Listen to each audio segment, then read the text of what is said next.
good to be with us today, who's been working with Lloyd, Edith, people all across the city of Boston to try to overcome this bottleneck of getting access to land. And I think Glenn in his presentation had a really nice way to think about 3, maybe 4, talking through things that you need for any agricultural enterprise. That is, you need markets, you need farmers that know how to farm and are good at it, and you need the land. And the Trust for Public Land is a national organization we work across the country, uniquely in cities, and creating land for people. And it was actually about 3 years ago now that I think that sat down with Glenn and Martin Connors and said, okay, urban ag, go ahead, talk to me.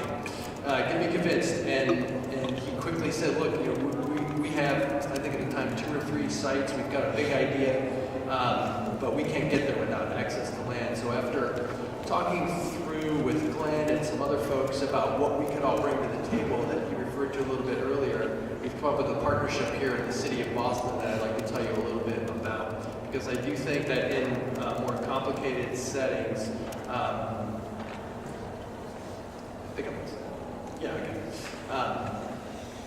in a city like Boston, one of the more difficult things to resolve is who's going to own this piece of property at the end of the day. And working with friends who are working on the Fairmont corridor, for example, and working on making the public lands and the open spaces along the new Fairmont line in Boston part of a greenway, essentially. We were having the exact same conversation. Who's going to own these places? It's a difficult question to answer because of the liabilities of owning land in cities, the amount of money it costs. And frankly, right now with urban agriculture as a newer idea, the capacity isn't always there for a farmer to come in and own it, manage it, farm it, do everything that involves owning a piece of property in a crowded place like Roxbury. So we actually started off by doing our own assessment of where vacant lots were in Boston, who owned what. We had some students from Tufts with the UEP program do a field project that ended up winning an American Planning Association National Student Award for their work, which I think was a good first start in thinking about at least what kind of criteria you might use in looking at all the properties in your city.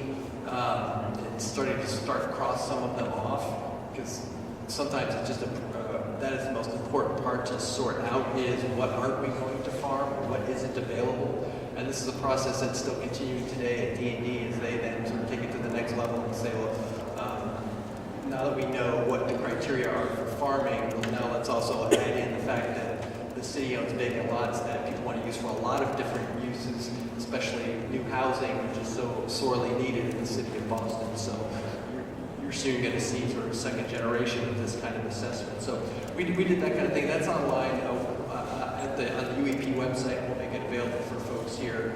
But another word about the partnership. You see, I think you can see on this slide, it's essentially a 4-way partnership in the city of Boston around land, with disposition and community engagement being housed within the city of Boston. By our estimates, there are 500 acres of vacant lots throughout the city. And according to CLF Venture study from a few years ago, there could be a pretty significant portion of that would be actually quite viable for farming. So again, narrowing what that looks like and working with folks like William and his colleagues at the Department of Neighborhood Development and the Boston Redevelopment Authority on going to the next level and making sure that a farm is really something that a neighborhood wants. And that's where the Urban Farming Institute played a really critical role in helping us get to know people in neighborhoods that we didn't previously have a relationship in. So what does the Trust for Public Land do with all this? We found that it's probably smart for us to rely on our strengths, which are to acquire properties, to go through the real estate side of things, all the due diligence that's involved with that, and then work through the permitting that Glenn has referenced a couple times that was created through Article 89, was adopted a year and a half ago almost now, 15 months, then yes, it was legal now in the city of Boston, but the downside was it was legal, and now there was a whole process that we had to go through in order to make these things legal. And that took quite a bit of time. You can imagine what it was like to go to inspectional services for a building permit and to put up a shed and have them literally ask, well, this is for a house? There's a house out here? I said, no, it's for a farm. They looked down on their form and said, well, there's no farm box on this form.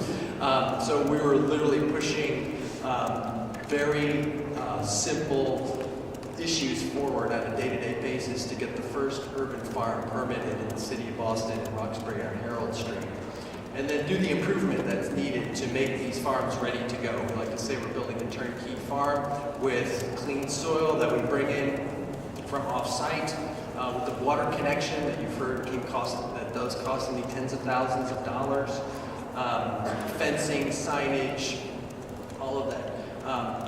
You may want to ask, well, how much does all that cost? We found that just the out-of-pocket costs alone for building the first urban farm in Boston under Article 89 is approaching about $100,000. So in order for this really to get to scale, we need to be much more efficient in terms of the way we contract, the way we work with the city to get the lots permitted, and so on and so forth. So, and also probably get to scale, maybe work on some bigger parcels. And then, I mentioned the ownership. The Dudley Neighbors Inc. has very bravely offered to step up and own these lots long term, and then to lease them out to the Urban Farming Institute and their farmers for many, many years to come. And the reason that's important is we felt as we did a national scan of urban agriculture across the country, not only was access to land a challenge, but land tenure was a very big concern. And what we found is that there were some pretty major urban farm investments across the country that had zero tenure on the property they were on. They were on a handshake on the basis and could have been evicted or forced off the property that they've been farming, in some cases for decades.